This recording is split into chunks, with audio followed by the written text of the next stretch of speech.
সামনে তুলে ধরে ধরে কিনা কান চোখের সামনে ফুল টানাইয়া রাখে, বাচ্চাগুলো দুই হাতে নাড়াচাড়া করে। একটা ফুল কিনে দেওয়ার আমার কেউ নাই, সেই জন্যই আমার আল্লাহ আকাশের চাঁদ আমার জন্য ফুল বানাইছে। ছেড়ে দে নৌকা মাঝি যাব মদিনায়, ছেড়ে দে নৌকা মাঝি। দিনে রাইতে কান্দে নবী উম্মতের মায়ায়, দিনে রাইতে কান্দে নবী উম্মতের মায়ায়। ছেড়ে দে নৌকা মাঝি যাব মদিনায়, ছেড়ে দে নৌকা মাঝি। নবী প্রেমে পাগল হইয়া 7 সমুদ্র পাড়ি দিয়া, নবীর প্রেমে পাগল হয় 7 সমুদ্র পাড়ি দিয়া।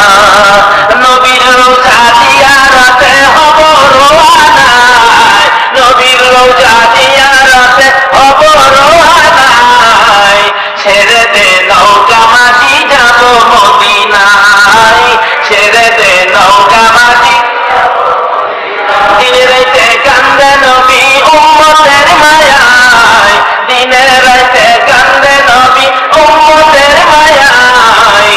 ছেড়ে দে নৌকা মাঝি যাব মদিনায়, ছেড়ে দে নৌকা মাঝি। নবীজির দাদা বলতেছেন, নাতি রে কেউ নাই। হযরত আব্বাস বলেন, আমি ছোট কাল থেকেই আমার ভাতিজার কিছু কাণ্ড কারখানা দেখছি, এই দিন থেকেই মনে মনে ভাইবা আছি, এটা যদি কোনোদিন কিছু বলে আমি মানবো। যাই হোক, এদিকে আলোচনা না, সংক্ষেপ করে আনতেছি। এবার বলতেছেন, তোমারে আমি তো অসুস্থ, তোমার মাও নাই বাবাও নাই, এখন কার কাছে তোমাকে দিয়ে যাব? সকল ছেলেদেরকে ডাকলেন, ডাইকা বলেন, আমার এই দিন, আমার এই দিন। কিন্তু এত আদর এতিম, কিন্তু অসহায় না। আল্লাহ বলেন, বন্ধু তুমি যখন পিতা হারা কিন্তু তোমার আদর কমে নাই, তুমি যখন মাতা হারা তারপরও তোমার আদর কমে নাই।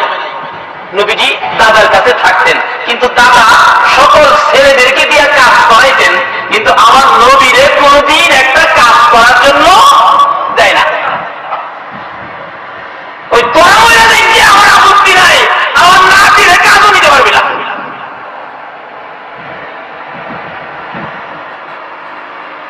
আমরা কই, বন্ধু কি খবর? কই না, আদর আছে। এই নবীর উম্মত হয়ে গেলে আল্লাহর কাছে আমাদেরও আদর আছে। ছাড়ে না, কোন কাজ আমার নাতিরে দিতে পারবি না। যেই হোক, এবার নবীজির দাদাও দুনিয়া থেকে বিদায় মুহূর্ত সকল ছেলেদেরকে ডাকলেন, আসো এদিকে আসো।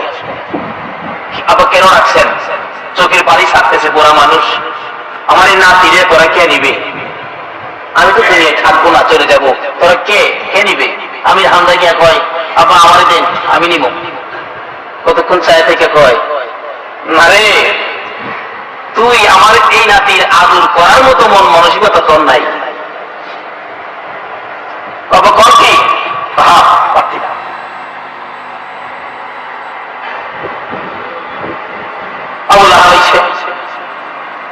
আব্দুল মুত্তালিব কয়, পারতি না, এমনি যে আই হেরিকো পারতি না, সব বিদায়। ভগলের শেষে নবীজির আপন চাচা আবু তালিব, নবীজির বাবার বড়, এক মার্কেটে ছিলেন 4 ভাই। এর মধ্যে খাজা আব্দুল্লাহর বড় ছিলেন আবু তালিব। আবু তালিব এসে কয়, আব্বা খবরের তো বিদায় করে দিলেন, আমার জানি ভাইকে কি আছে জানি না, আমার কি ভাইকে নসিব হবে আপনার নাতিরে লালন পালনের দায়িত্ব নিতে?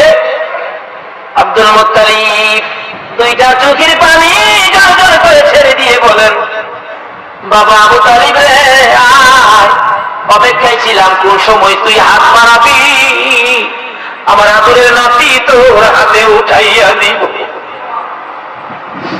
আব্দুল মুত্তালিব 2টা চোখের পানি ছেড়ে ছেড়ে শিশু নবীকে তুলে দিলেন আবু তালিবের কাছে। আবু তালিব নিয়ে ঘরে ঢুকলেন।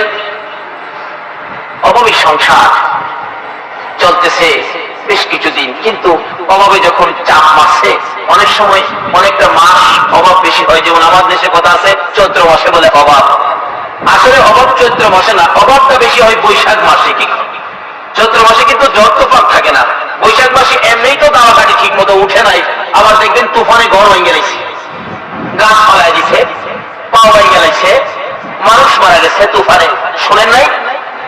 পত্রিকায় দেখেন নাই? আচ্ছা, এগুলি কি চৈত্র মাসে বেশি হয় না বৈশাখ মাসে বেশি হয়? আসলে সমস্যাটা বৈশাখ মাসেই বেশি। যাই হোক, এমন একটা চাপ মারছে আবু তালিবের সংসারে। আবু তালিব একটা মহল্লাবাসী নিয়ে পরামর্শ করতেছেন, দেখো ভাবছিলাম যে আর ব্যবসা বাণিজ্যে যাবো না, অবস্থা খারাপ দেখা যায়, আরেকটা সফর ব্যবসা বাণিজ্যের উদ্দেশ্যে আমাকে দিতে হবে। কে কে তোমরা যাইবা? আলাও একটা সফর দিয়াই, বোরাকালে একটা সফর দিয়াই, বোরাকালে পরামর্শ করতেছে। কিন্তু এরপরেও কিন্তু সাবধান, আমার বাতিরা যেন না জানে। আল্লাহ কয়, বন্ধু গো, তোমার কষ্ট হইতে দিবে না।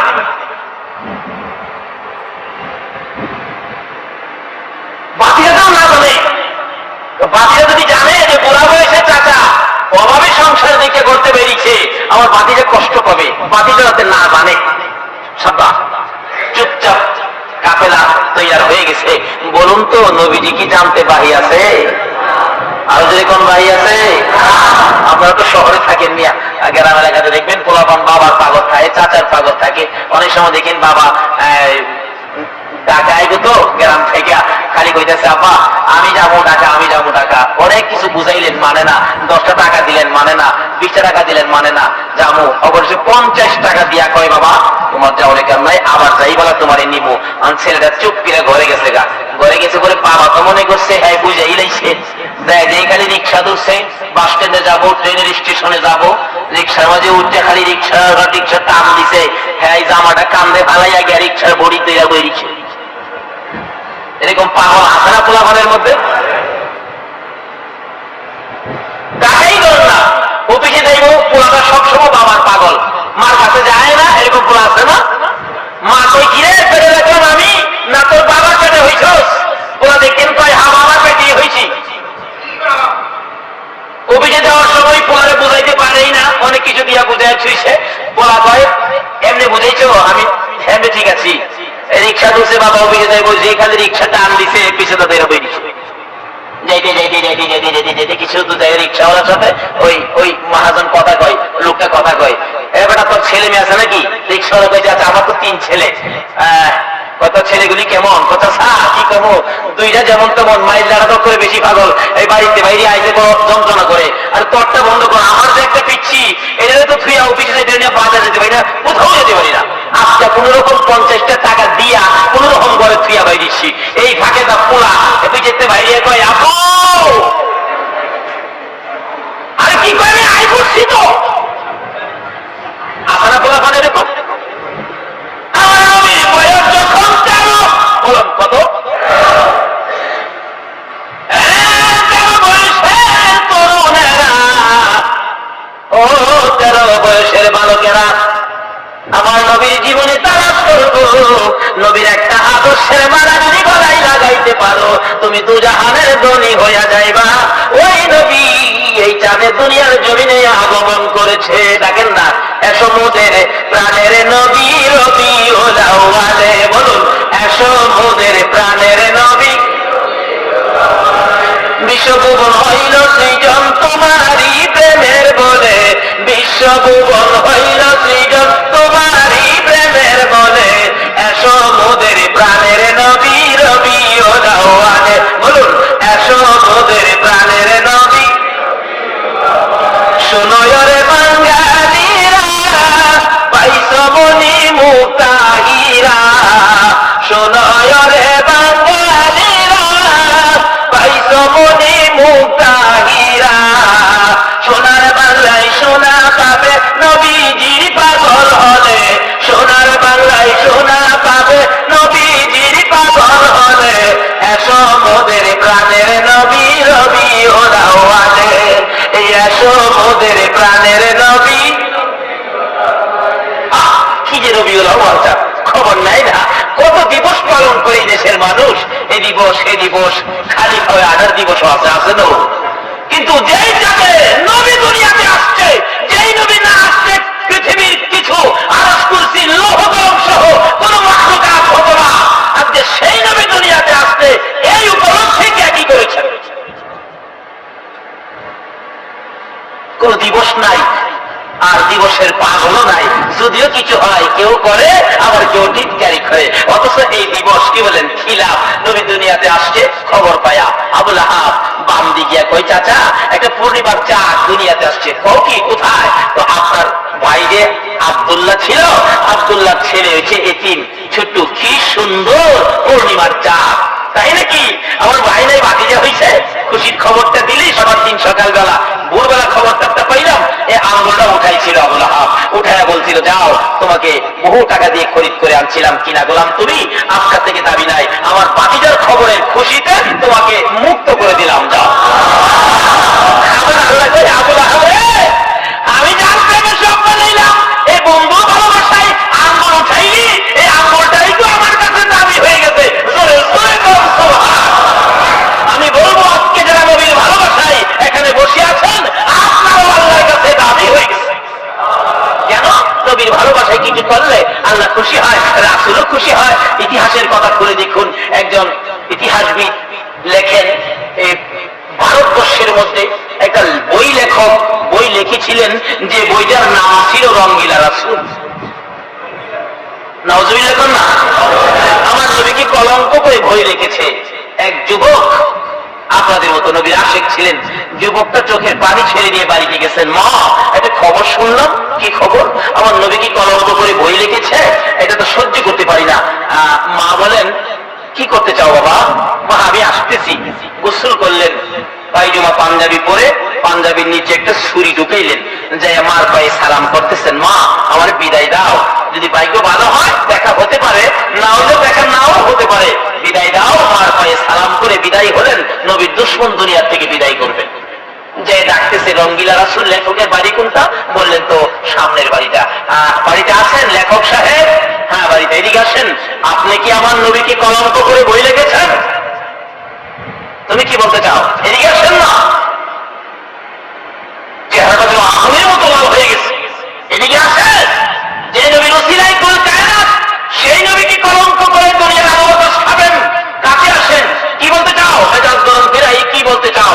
কাছে আসার সাথে সাথে ছুরিটা বাহির করে পরিজাগার মধ্যে লাগে। দুনিয়ার থেকে বিদায়। লোকেরা বলেন যুবক সরে যাও এখান থেকে, পুলিশ আসবে, ব্রিটিশের আইন ধরে নিয়ে যাবে। নিয়ে যাক, বিশ্বের বাজারে প্রমাণ করতে চায় আমি একটা যুবক। এমন মা আমাকে পেটে নিয়েছে যে মায়ের সন্তান নবীর দুশমন বিদায় করেছে। আজকে কোন মা এই মসজিদের সন্তানগুলো পেটে রাখছো? এর মধ্যে থেকে যদি কোনো মা কবরে থাকে, এই মাহফিলের বরকতে তাকে মাফ করে দেওয়া হয়েছে। ডাকতেছে সরে যাও। না সরবো না। পুলিশ আইসা ধরে নিয়ে গেলেন, বিচার হবে। অনেক লম্বা ঘটনা, বিচার হবে। বিচারের রায় হলো আগামীকাল 12টা 1 মিনিটে তোমাকে ফাঁসি দেওয়া হবে। ঠিক আছে, কিছু কথা আছে? জি বিচারপতি, কথা কি? একটা কথা, যে মা আমার মতো সন্তান পেটে রাখছে, নবীর আশিক পাগল আমি, এই মাস কাছে একটা রাত্র থাকতে চাই মার আদরে। যাও, পুলিশ পাহারায় মার আদরে থাকবে। মা মা কি বাবা? আমার তো ফাঁসির রায় হয়ে গেছে। মা চোখের পানি ছেড়ে দিছে। বাবা তোমার ফাঁসি? কালকের থেকে আমার মা বলে আর ডাকতে পারবি না? না। ছেলেটা বুঝায়, মা ডাকবেন না, আপনি হাসির কিন্তু গৌরব করতে পারবেন, আমার পেটের সন্তান নবীর দুশমন বিদায় করেছে। আজকে 12 দিন ব্যাপী নবী উল্লাহ করে এই যে মিলাদুন নবীর মাহফিলের আয়োজনের কে সদস্যগুলো তারা, আপনার হাসির দিন গৌরব করতে পারবে আমার ছেলেরা 12 দিন ব্যাপী নবীর সামনে মাহফিল করেছে।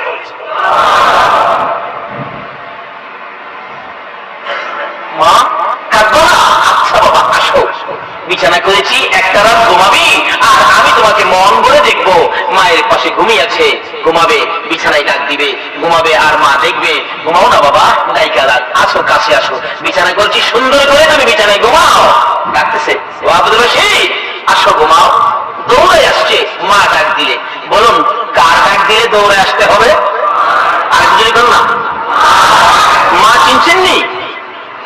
যে মার পেটে থেকে মানে কষ্ট দিছিলাম, ওই মা ডাক দিলে দৌড়ে আসতে হবে। খালি এখানেই না, আল্লাহ রাসূলের পক্ষ থেকে নির্দেশ আসছে, তোমার মা বাবা বুড়া মানুষ, অসুস্থ, তুমি নামাজে দাঁড়াইছো, মা বাবা যদি তোমাকে ডাক মারে, নামাজ ছেড়ে দিয়া মা ডাকে ছাড়া দাও। ডাক দিয়েছে মা,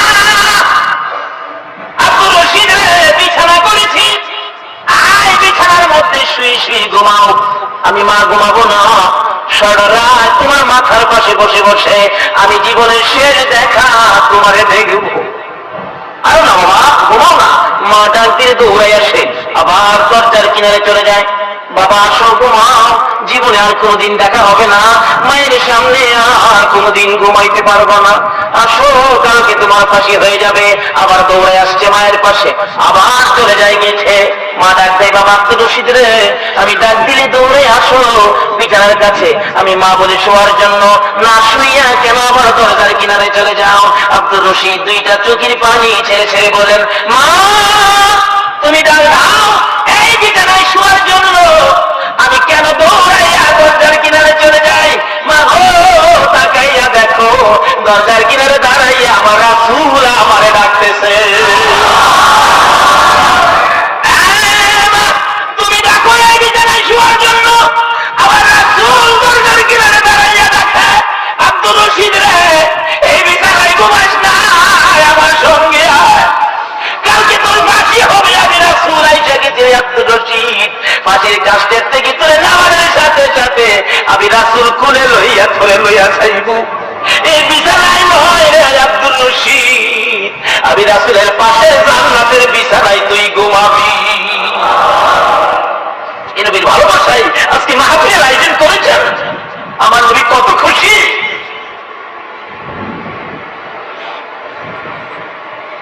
বলতেছিলাম ওই নবীর প্রেম আর ভালোবাসার মা গলায় লাগান, আমার আল্লাহ খুশি হবে গো, রাসূল খুশি হবে গো, যে নবীর প্রেম আর ভালোবাসায় আমার আল্লাহ এত কিছু করেছেন, এক নবীর জন্য এত কিছু করেছে। আজকে সে নবীর ভালোবাসায় সময় দেওয়ার ভাগ্য কোন মায়ের সন্তানের হয়েছে, কার হয়েছে? আসুন আগে বাড়ি ভাইসাব, আমি শেষ পর্যায়ে যেতেছি, আমাদের কষ্ট হইতেছে না তো?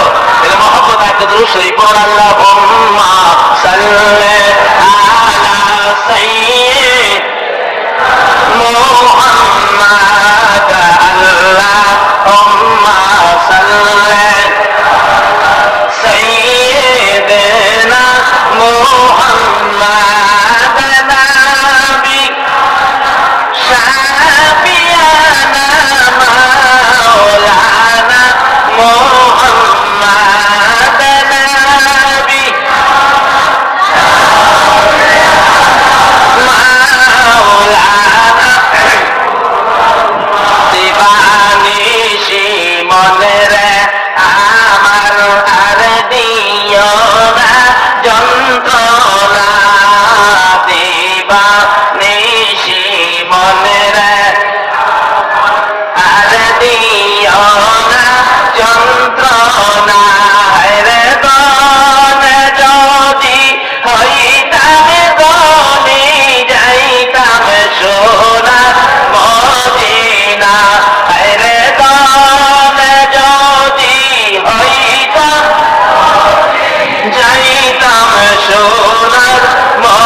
নবীর বয়স জানি কত ছিল? আরো এখন কত? 13 বছর বয়সের যুবক, তরুণ, বালক, বাল্যকাল আমাদের আশরা হয়ে গেছে না?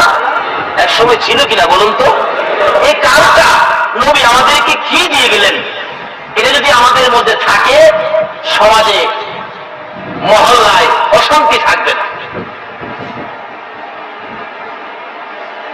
চাচা চাচা, কি বাবা, আপনার যেন ব্যবসা কেমন লাগে, কোথাও যাবেন নাকি?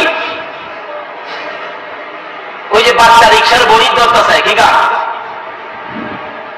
বাবা তুমি কেমনি টের পাইলা? চাচা আমার বাবা নাই, আপনি আমার আদর করেন ছেলের মতো, আমিও কিন্তু আপনার বাবার মর্যাদা দেই। বালক মোহাম্মদ কি বললো চাচাকে? কিসের মর্যাদা দেয়? অন্ত পত্রিকায় পাওয়া যায় চাচার মাথার বাড়িও দেয় মুসলমান। বাতিজার আঘাতে কত চাচাকে বাংলাদেশে বসে, কিন্তু আমার নবী কি শিক্ষা দিয়ে গেলেন? চাচা আপনি ব্যবসায় যাবেন, এই বুড়া বয়সে কষ্ট হবে না? বাবা কি করব, আমি কষ্ট করতে রাজি, কিন্তু তোমাকে কষ্ট দিতে রাজি না। চাচা যত কথাই কন, আপনার কষ্ট লাঘবের জন্য, কষ্ট কম হওয়ার জন্য আমি আপনার সঙ্গী হব। মুরব্বীদের সাথে দেখা হয়, পারলাম না তো, মাটিজারে পেয়ে রেখে পারলাম না, মাটিজাতের সঙ্গী হয়ে গেল না। তাওরাত জাবুর ইনজিল কিতাব বলেন, আমার নবীর সঙ্গী হইয়া ব্যবসার উদ্দেশ্যে মক্কা নগর থেকে যাবেন কাফেলার সঙ্গী হইয়া। এক পাদ্রী তাওরাত জাবুর ইনজিল কিতাবের মধ্যে পেয়েছে 13 বছর বয়সে আখিরি নবী চাচা আবু তালিবের সঙ্গী হইয়া এই পথ দিয়ে ব্যবসার উদ্দেশ্যে যাবে। তাওরাত জাবুর ইনজিল কিতাবে খবর দিচ্ছে। তাওরাত জাবুর ইনজিল কিতাব দুনিয়াতে আইছে নবী আসার আগে না পরে? আগে নেই।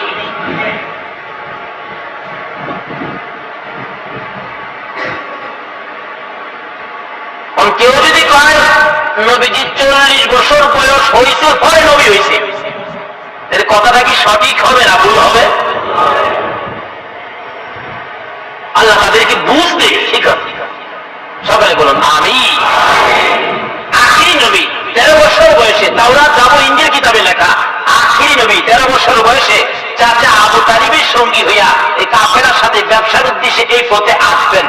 এই খবর যেদিন তাওরাত জাবুর ইনজিল কিতাবে পাইছে, ওই পাত্রী ওই দিন থেকে একটা মুসাফির খানা করে মক্কার কোন কাফেলা পাইলেই বসায় খানা খাওয়ায়, খাওয়ায় জিগায় তোমাদের সাথে 13 বছর বয়সের কোন বালক আছে? কই না, নাই তো।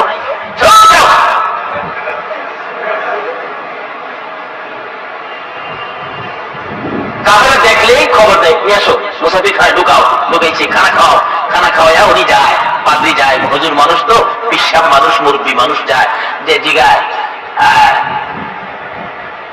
তোমরা কি মক্কার কাফেলা? আমরা খানা খাইছো? খাইছি। তোমাদের সাথে 13 বছর বয়সের কোন বালক আছে? না, নাই তো। এই যে খাবার খাওয়াইতেছে, সই সম্পত্তি শেষ, কিন্তু যার খোঁজে আইজন তারে তো আর পায় না। পাপি কি পাগল, আর উম্মত হইয়া পাগল হইলাম। শেষ বয়স, সম্পত্তি শেষ, শেষ মুহূর্ত ডাকতেছে, আরে মনের আশা কি পুরা হবে না? এমনি সময় দেখে একটা কাফেলা আইসা বাড়ির সামনে ক্লান্ত হইয়া গাছের নিচে বসছে। সবাই গাছের নিচে বসছে, মুরব্বীরা, কিন্তু আমার নবীর আদর্শ দেখেন, বালক বয়স, তরুণ বয়স। নবীজি মুরব্বীদের কাছে বসে না কেন?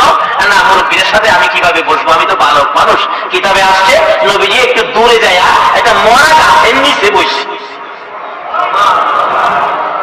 কোন গাছ?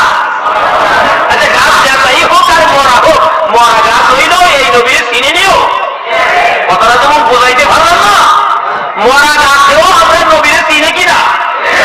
লন্ডন মদিনায় যায়, মসজিদের নববীতে একটা মরা খেজুরের গাছ কাইটিয়া মিম্বরের পিছনে, নবীজি যে মিম্বর দাঁড়ায় খুতবা দিতেন, মিম্বরের পিছনে মরা খেজুরের গাছটা কাইটা লাগাইয়া এটার মধ্যে হেলান দিয়া খুতবা পড়তেন। যেদিন মিম্বর পাকা হয়ে গেছে, ওই দিন খেজুরের গাছ উঠাইয়া বাহিরে ফালাইয়া দিছে।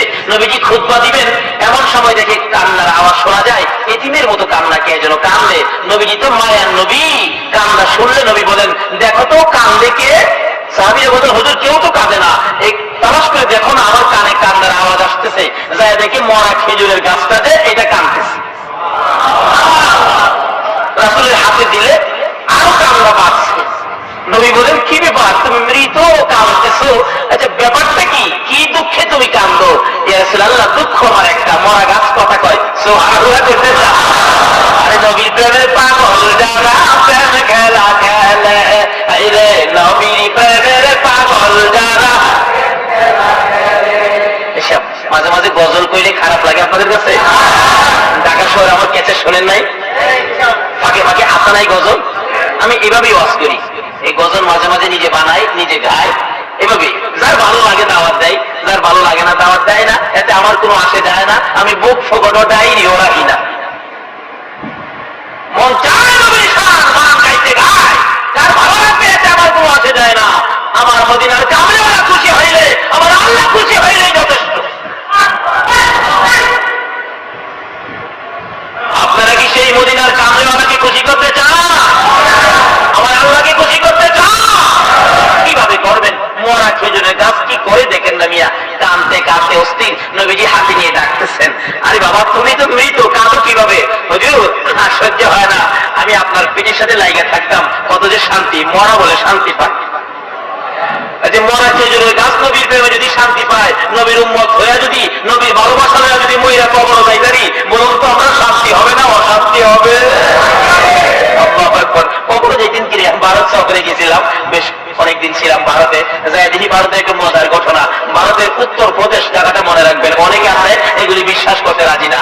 ভারতের উত্তর প্রদেশ জায়গাটার নাম শফিপুর, যেমন ঢাকার শহরে জায়গাটার নাম কি শান্তিনগর। উত্তর প্রদেশের শফিপুর জায়গাটার নাম। এক আল্লাহর ওলি নবীর আশিক ছিলেন, উনি বলেন, আমি মারা গেলে আমার মাটির নিচে দাফন করিস না, মাটির উপরে রেখে দিবি। কোন কি পয়সা হইলে যাইবেন না, কই হেইটার কি তোর চিন্তা? নবীর আশিক মানুষ ছিলেন, এখনো আছেন। এটা শুনলাম, খুব আগ্রহ হলো দেখার জন্য, গেলাম দেখার জন্য। যাইয়া দেখি এখনো লাশটা উপরে কাপন পরানো, মাথার মুড়ি, পায়ের মুড়ি বাঁধা, কাপন পরানো, উপরে দিয়ে একটা চাদর দিয়ে ঘুরে রাখছে। যে বললাম যে আমি তো বাংলাদেশ থেকে আইছি, বুঝাইলাম তাদেরকে এটা লাশটা এইভাবে নাকি আছে, পরে আছে, এটা দেখার জন্য। তখন যে মেন খাদেম, উনি বাংলাদেশ থেকে আসলাম বলে মেহমান ভাইয়া ওনার বাড়িতে নিছে, উনি কিছু খাওয়াইলেন। খাওয়ানোর পরে আরেক খাদেমরে বলছে ওনারে ভালো করে দেখায় দাও। তারা আমার থাকি ঘরটা খুলে দিল, ভিতরে ঢুকলাম, যাই দেখি এখনো লাশটা মাথার মুড়ি, পায়ের মুড়ি বাঁধা শুয়ে রয়েছে। জিজ্ঞাসা কতদিন হয়েছে এই অবস্থা, মাটির উপরে পড়ে রয়েছে। যে খাদেম বলেন 300 বছর হয়েছে লাশ মাটির উপরে।